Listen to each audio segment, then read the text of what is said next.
السلام عليكم ورحمة الله وبركاته. حبايبي عاملين ايه؟ يا رب تكونوا في احسن حال. النهارده ان شاء الله هنعمل زيت اليوسفي او قشر اليوسفي. زيت مفيد جدا للبشرة وللشعر، تحفة، نعومة للشعر ورطوبة وللبشرة، للجلد الناعم. خلي الجلد ناعم وطري وجميل. خلي جلدك زي جلد البيبي وشعرك ناعم زي الحرير. هنحتاج في الوصفة زي ما انتم شايفين قشر السفندي. اولا نبدا على بركه الله. بسم الله الرحمن الرحيم. اللهم صل وسلم وبارك على سيدنا محمد وعلى اله وصحبه اجمعين. لو عجبك الفيديو كالعاده ما تنسيش تعملي لايك وشير وشاركي في القناه وفعلي زر الجرس يوصلك مني كل جديد. اول حاجه هعملها هنجيب قشر السفندي او اليوسفي او المندلين وهنغسله غسله كويسه وهنشفه. بعد ما كده هنحط زيت بالشكل اللي انتوا شايفينه ده، يعني تقريبا هنغطيه الا حاجه بسيطه بالزيت. اي نوع زيت بقى، زيت زيتون، زيت عادي، اي نوع زيت. انا عملت زيت الطبخ بتاعنا العادي، زيت عباد الشمس. وبعد كده ضربته بالهاند بريندر انعمه بالشكل ده. هنجيبه بقى وتحطيه في حله كده اهوت، ألمونيا، ستانلس، ايا كان، وهتحطيه على نار هاديه مع التقليب المستمر. يعني مش طول ما انت واقفه عليك هتقلبي وتمشي تشوفي هتعملي حاجه وتقلبي تاني لغايه لما نوريلك هيبقى الدرجه اللي انا عايزاها ايه. كده بدأ، او كل شويه تقريبا كده اهوت.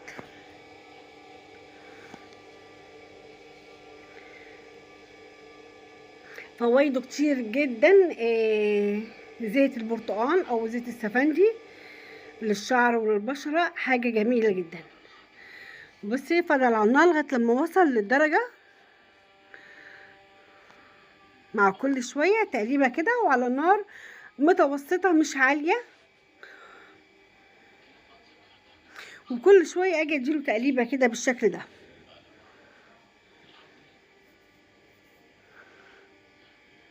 بصي اعمل ازاي.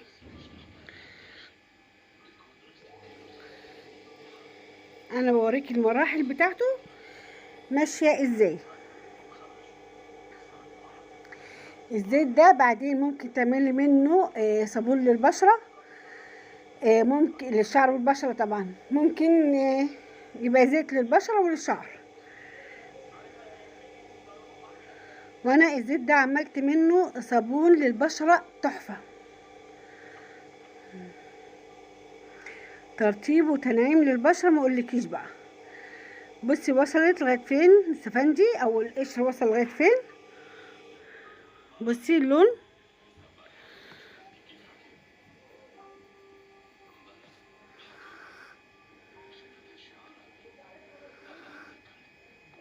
هنسيبه لحد لما يبرد خالص، وبعد كده هنصفيه.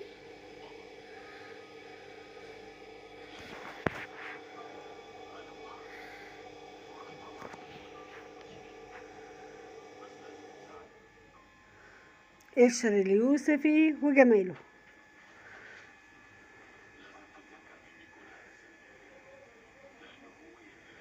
انا عملت كده الاول، يعني على مصفى الاول، وبعدين صفيت الباقي في شاشة عشان ناخد كل قطرة زي ما بيقولوا.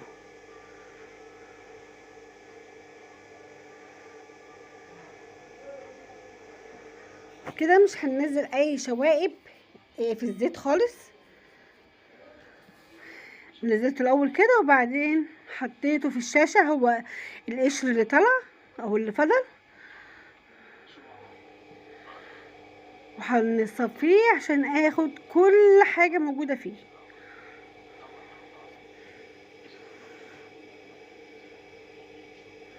لان كل قطرة منه بتمن يعني.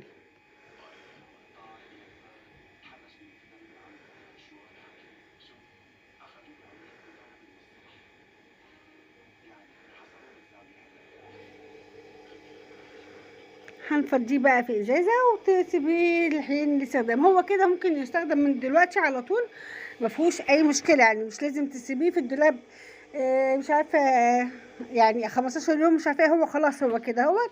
ممكن تستفيدي منه لاقصى درجه. ممكن كمان تحطي عليه فيتامين اي، كبسولتين كده ولا حاجه من فيتامين اي، هيزودوا معانا القيمه بتاعته. دي ازازه، فضلت لنا الازازه التحفه الجميله دي اللي لا تقدر بثمن. ريحته جميله. عملت منه برضو بنفس الزيت ده، عملت منه كيكه اليوسفي، كانت تحفه.